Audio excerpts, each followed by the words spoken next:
Նիկոլ Փաշյանը ըստ էության քաստինգ է հայտարարել եկեղեցու շուրջը այս խնդիրները հանգուցալուծելու մեյլներ գրել, որ մարդիկ, ովքեր են համապատասխանում են որոշակի չափորոշիչների, դիմեն, հասկանան, թե ինչպես են կաթողիկոսին հեռացնելու վեհարանից։ Ընդհանրապես այս օրերի զարգացումները ձեզ ինչի մասին են հուշում։ Ընդհանրապես այս օրերի զարգացումը խոսում է միայն մի բանի մասին, որ Նիկոլ Փաշինյանը, այսպես ասած, ձեռքը գցում է փրփուրներից, նա ինքը շատ լավ գիտի հանրության կարծիքը իր վարչապետության, իր իշխանության վերարտադրման եւ ավելի շուտ շատ լավ գիտի, թե իր խոստումները չկատարելու դեպքում ինքը ում առաջ ինչ պատասխանատվություն է կրելու եւ դրա համար ինքը հնարավորություն պետք է ունեն իրեն բերողների առաջ Այդ ինքը գիտի, այդ ինքը շատ լավ գիտի Դաշնակցությունը չօգնեց Նիկոլ Փաշինյանին վարչապետ դառնալ Բայց Նիկոլ Փաշինյանին վարչապետ չբերեց դաշնակցությունը Դաշնակցությունը գնաց հանրության պահանջը կատարելուն այնպես որ դրանք բոլորովին տարբեր բաներ են Դաշնակցությունը հիմա ասին չէ Նիկոլ Փաշինյանը եկեղեցու դեմ դուրս եկել Ինչի՞ պիտի դաշնակցությունը Նիկոլ Փաշինյանը վարչապետ Գիտեք ինչ դաշնակցությունը կատարեց հանրության փողոցում արդեն հենց այդ օրը հայտնված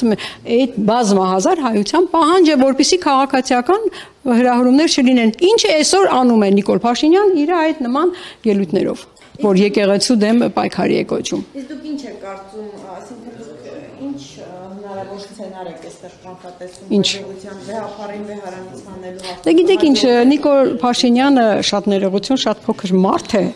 Ներողություն ոչ թե Փաշինյանից, այլ ընդհանրապես։ Նիկոլ Փաշինյանը այն մարդը չի, որը իրավունք ունի, լիազորություն ունի եւ այդ ուժն ունի վեհապարին հավատացյալ նայած իր մի հատ իր հետ ճշտեք իր հավատքը որն է ես խիստ կասկածներ ունեմ ողջամիտ որ ինքը քրիստոնե ինձ հետաքրքիր չի ես իր տեսակը ճանաչել եմ եւ ինձ համար հետաքրքիր չի ինքը ազգադավ պետականական Երկիրը դավաճանող մարդ է։ Իսկ կրոնական։ Այդ արդեն չի հետաքրքրում։ Կարևոր, ինձ համար ինքը ազգադավ դավաճան է։ Կարծում եք, որ այս process-ը վեհարանից կաթողիկոսին հանելու չի հաջողելու Նիկոլ Փաշինյանը։ Եմ ասում ինքը այդքան չկա, որ նման գործ իրականացնի։ Հնարավոր է Հայաստան խմբակցությունը սահմանադրական դատարան դիմի Նիկոլ Փաշինյանի կողմից ենթադրյալ սահմանադրական կարգ խախտելու այս տարեկան Այն որ դա սահմանադրական կարգ է, դուք ինքներդ էլ ասեցիք, շատ լավ է որ նաև հանրության մեծամասնությունը հասկանում է, որ դա սահմանադրական կարգի խախտում է, ենթադրյալ չէ, հենց հստակ սահմանադրական կարգի խախտում է, որովհետև մենք հստակ ունենք առաքելական եկեղեցու կարգավիճակը սահմանադրորեն ֆիքսված եւ որևէ մեկին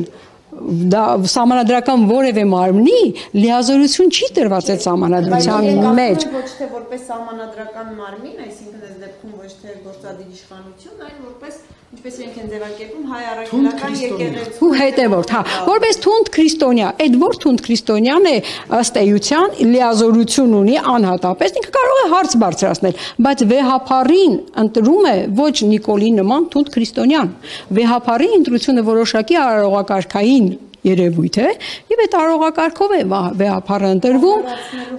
ուրեմն գնացեք եկեղեցի եւ այդ արարողակարգերը ուսումնասիրեք եւ տեսնեք որ այնտեղ ոչ մի տողատակերով անգամ Նիկոլը որպես քաղաքացի չի կարող հայտնվել Հիմա Փաշինյանը համախմբման իր գաղափարը կիսողների համախմբման կոչ է արել Դե ինքը խնդիր ունի այսօր ստուգելու հակադիր բևեռը կարող է ձևավորել խնդիրը այստեղ հակառակ բևեռը ձևավորել այսինքն այն մարդի որոնք հակառակն են մտածում կարող են նման բևեռն իրենք ստեղծել Գիտեք ինչ եթե ինքը հասցնի նրան որ հանրության մեծ խումբ մասա կհանի եկեղեցու դեմ բնականաբար ես ենթադրում եմ որ հանրության քրիստոնյա իրապես քրիստոնյա առաքելական եկեղեցու հետևորդներ կորոշի ու կգնա իր պաշտելի եկեղեցուն պաշտպանելու Դա նորմալ ողջամիտ բան կլինի։ Ինչ եք կարծում ձեզ մոտ որպես քրիստոնյայի հարց առաջանում է Գարեգին երկրորդ կաթողիկոսը որևէ կանոն եկեղեցական խախտել է։ Գիտեք, իսկապես էլի եմ ասում, եկեք այդ նմանատիպ հարցերը ես որպես քրիստոնյա ես առաքելական եկեղեցու հետևորդ եմ։ Եվ եթե առաքելական եկեղեցին իր վերնախավով ընտրել է վեհափառին, ուրեմն նա ընտրվել է որպես վեհափառ։ Հարցեր ունեք Գարեգին երկրորդ կաթողիկոսին։ Ես որպես հավատացյալ, ես հարց ունեմ, ասենք ձեր նման քաղաքացուն, որ ինչի է այդքան կարևորում Նիկոլ Փաշինյան տեսակի նման հիմար խոսքը։ Տեսակին հիշեցնեմ, դուք ընտրեցիք 2018 թվականին, իսկ Էլի եմ կրկնում, ես էլի եմ կրկնում, այո, մենք, ես չեմ ճնշում, ես ուղղակի պատասխանում եմ, դուք ճնշում եք, ես չճնշեմ,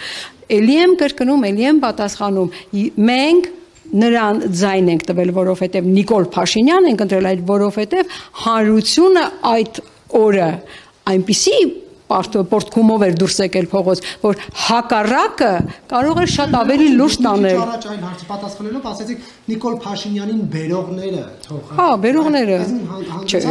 Գիտեք ինչ, Նիկոլ Փաշինյանը այսօր վարակույրներից հետ է, վարակույրների հետևում գտնվող այդ բանը տիկնիկներ, ինքը տիկնիկ է, որի թելերը գտնվում են վարակույրից հետևում։ Թե ուրիշ մեկը Նիկոլ Փաշինյանին ուրիշ պահանջով թե ուրիշ մեկի պահանջով եք Նիկոլ Փաշինյանին։ Ուրիշ մեկի պահանջով ժողովրդին խաբելով ժողովրդի ընտրությամբ։ Այդքան է գուզում։ Գնալով որ ինչ որ մեկը ժողովրդին խաբում է, խաբելով Նիկոլ Փաշինյանին։ Եթե ես այն ժամանակ այդքան ամեն ինչի մեջ 100% համոզված լինեի, հաստատ չէի ընտրի։ Ուրեմն այն ժամանակ ես դրա այդ կասկածները միգուցե ունեցել եմ, բայց ես իմ կասկածներով իրավունք չունեի հանրության մեծամասնության պահանջը ամեն դեպքում փողոցում գտնվածների պահանջը չկատարել։ 21 թվականին նույնպես ժողովուրդն ընտրեց իրեն, այդ ժամանակ ով էր խախտել ժողովրդին։ Նույն բանը մենք ենք ասում, որ մեզ համար շատ մեր լուրջ խնդիր է, որ ժողովուրդը 21 թվականին այդ իրավիճակում չպիտի ընտրեր, բայց ընտրեց։ Դրա համար ոչ մեկը չի ասում, որ 21 թվականին Նիկոլը չի ընտրվել։ Դուք լսել եք, ընտրվել է։ Ցավոք սրտի ընտրվել է։ Բայց հիմա ինչ ասեմ, ժողովուրդն ընտրությունը ընտրել է։ Բայց հիմա այս պահին Նիկոլը շատ լավ հասկանում է, որ նման վերընտրություն այլևս չի լինելու։ Եվ դրա համար ինքը հարձակվելու առաքելական եկեղեցու վրա, դրա համար ինքը հարձակվելու դաշնակցության վրա, դրա համար ինքը հարձակվելու ազգային ցանկացած ուժի վրա, ով կարող է որևէ կերպ խափանել իր վերընտրությունը։ Հիմա մտավախություն չունեք, որ ընտրություններ լինի, հնարավոր է կրկին Փաշինյանը վերընտրվի։ Անկեղծ ասած ոչ։ Կարծում եք հիմա Անկեղծ ասած արդեն չունեմ այդ մտավախությունը։ Ինչու՞։ Որովհետև յուրաքանչյուր ոլորտում, յուրաքանչյուր խավի նա իր ձևով, իր չափով խափել է եւ հանրությունը այսօր միգուցե, հա, անուն չի դնում, որ ինքը վարչապետի հրաժարական է պահանջում, բայց ամեն օր, ամեն ժամ կառավարության գործունեության դեմ որևէ տեղ ցույց կա, հակընդդեմ ինչ որ միտինգ կա, պահանջ կա, հենց դա էլ նշանակում է, որ հանրությունը այսօր կառավարությունից դժգոհ է։ Իսկ այդ կառավարության ղեկավարին վերընտրվել ես անկեղծ ասած չեմ հավատում, որ ինքը որևէ կերպ վարչական ռեսուրսներ օգտագործելուց բացի 20%-ից ավելի ընտրություններով պետք է Փաշինյանին հեռացնել, թե փողոցային պայքարը պետք է ծավալել։ Ինչ։ Այս հարցը դեմության մեջ կարծես թե տարաձայնությունների առիթ է դարձել։ Արտահերթ է հերթական ընտրությունները, բայց փողոցային պայքարը պետք է լինի հիմքում։ Դրանք երկուսը իրար հետ համադրելի գործողություններ պետք է լինեն։ Ինչու չկա այդ պայքարը։ Փողոցային պայքարով չենք հասնի։ Ինչու չկա դաշնակցության շուրջ համախմբելը ինչ է կարել էլի Տիկին Գյուրեղյան։ Որովհետև տարիներով դաշնակցության դեմ որպես ազգային ու որևէ մեկի կողմից չստեղծված, այլ ինքնուրույն ստեղծված ազգային ուժ անընդհատ քարկոծվել է եւ շատ ուժերի համար ինքնուրույն ստեղծված ազգային ուժը լուրջ խնդրեմ է։ Այդպես, բայց հետ այս միավորումը արդյոք դաշնակցությանը խանգարում է, թե ոչ որ որպես ազգային ուժ կարողանա գալ իշխանության եւ երկիրը փրկել։ Ինչի դուք ուզում եք ասել, Քոչարյանը հակազգային ուժ է։ Չէ, ես նման բան չասեցի, դա դուք ասեցիք։ Դուք ասեցիք եւ ես ասեցի։ Նկատի ունեմ որպես քաղաքական գործիչ, որը քննադատվում է շատերի կողմից, այդ որևէ դուք կարող եք նշել դուք կարող եք որևէ գործող իրականում կառավարության դեմ գործող որևէ ուժի ոչ քննադատություն նշել։ Եթե ուժը կառավարության դեմ է, բնականաբար նա պետք է քննադատվի։ Չկա այդպիսի ուժ, ինքը կառավարության դեմ գործի ու չքննադատվի։ Եթե այդպիսի բան եք դուք պատկերացնում, ես սխալվում եմ։ Ընտրություններում Քոչարյանի հետ դաշնակցությունը մասնակցել եք Առայժմ դեռ ոչ։ Առայժմ դեռ այդ մասին չենք քննարկել։ Վերջ։